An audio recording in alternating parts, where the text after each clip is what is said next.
Bom, no mundo ideal, o Senado, que é o fiscal do Executivo e o fiscal do Judiciário, na figura de Rodrigo Pacheco, que é quem comanda o Senado, deveria agir imediatamente. Se não quis agir até agora, deveria agir imediatamente para que essas pessoas fossem ao menos julgadas pelo crime de abuso de autoridade, de prender inocentes e também de esconder, né, fatos relevantes para a investigação desde o início, de ter atrapalhado a investigação. Eles vivem prendendo gente preventivamente, dizendo que podem atrapalhar as investigações, né?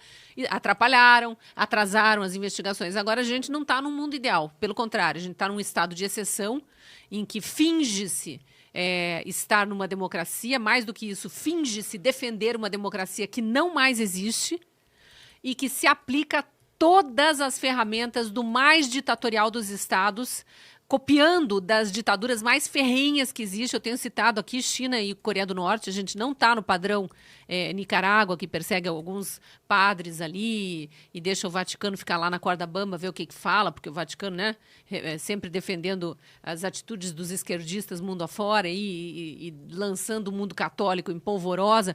Não é nem uma ditadura padrão Cuba, onde se engana o resto do mundo que estamos investindo em educação, farsa, tudo para inglês ver, ou que recebe os turistas em hospitais razoáveis, em hotéis bem qualificados e tudo, mas da quadra seguinte para baixo é um favelão dos piores que se possa imaginar.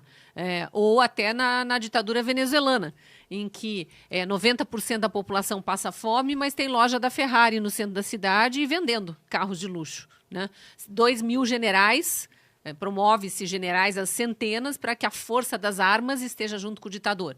Então a gente precisa ficar de olho em todos esses sinais para a gente continuar agindo dentro da lei, dentro do que é possível, com a voz que nós temos, nos canais que ainda temos, enquanto ainda temos, para que, eventualmente, a gente consiga, pelo menos, caminhar de volta para o que seria o mundo ideal.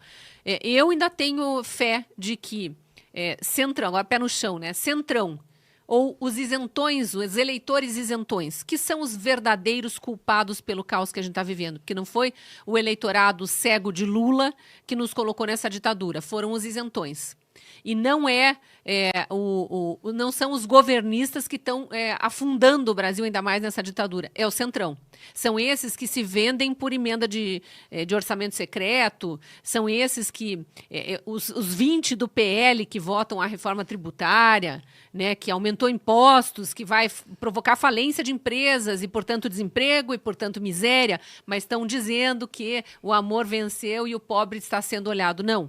Não. Então, eu tenho esperança que essa turma, que é uma turma grande, tanto na sociedade quanto no Congresso, vá acordando a cada momento em que fica clara, evidente, cristalina a omissão desse desgoverno e que os governistas tentam saltitar e gritar e fazer valer a vontade deles só porque eles são maioria numa CPMI que eles fizeram de tudo para não ser instalada. Inclusive esses que estão lá, né, a bancada do Maranhão ali, comandada pela Elisiane Gama, para defender Flávio Dino, esses sequer assinaram o pedido de instalação da CPMI. Então, quanto mais escancarado vai ficando isso, quanto mais transparente a hipocrisia, eu tenho esperanças de que mais e mais isentões e mais deputados desse centrão fisiológico acordem para o que está acontecendo e vejam que a gente está num momento de... O Marco tem dito isso, né? Que é assim, o último momento, talvez. Passou desse ponto, não tem mais. É paredão de fuzilamento. Aí sim a gente se iguala, que é só o que falta no Brasil. Só falta isso para a gente se igualar a Cuba, Venezuela, China, Coreia do Norte, Rússia, a Rússia antiga, lá de Stalin. É só isso que falta. Apenas isso e tão somente isso. Então, se a gente acordar essa parcela da sociedade e do Congresso, eu ainda tenho esperança. A ver... o que eu gostei nesse início de semestre legislativo, e para mim foi um sinal muito positivo e que me alimenta essa esperança.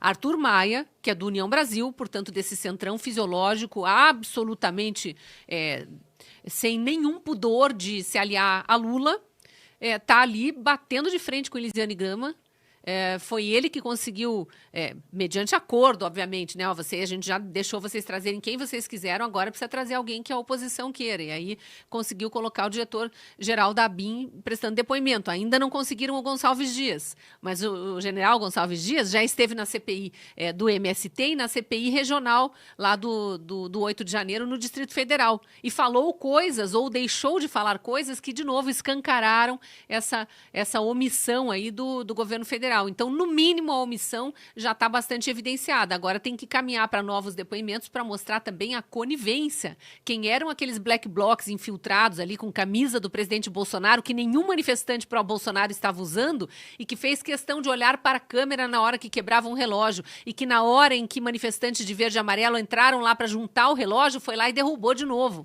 Quem é esse black bloc? Ligado a qual partido? Quem financiou sua ida a Brasília? Né? Quem autorizou que ele entrasse nos prédios? Qual foi a guarda conivente? E foi conivente ou omissa por ordem de quem? Tem muitas perguntas para serem respondidas aí.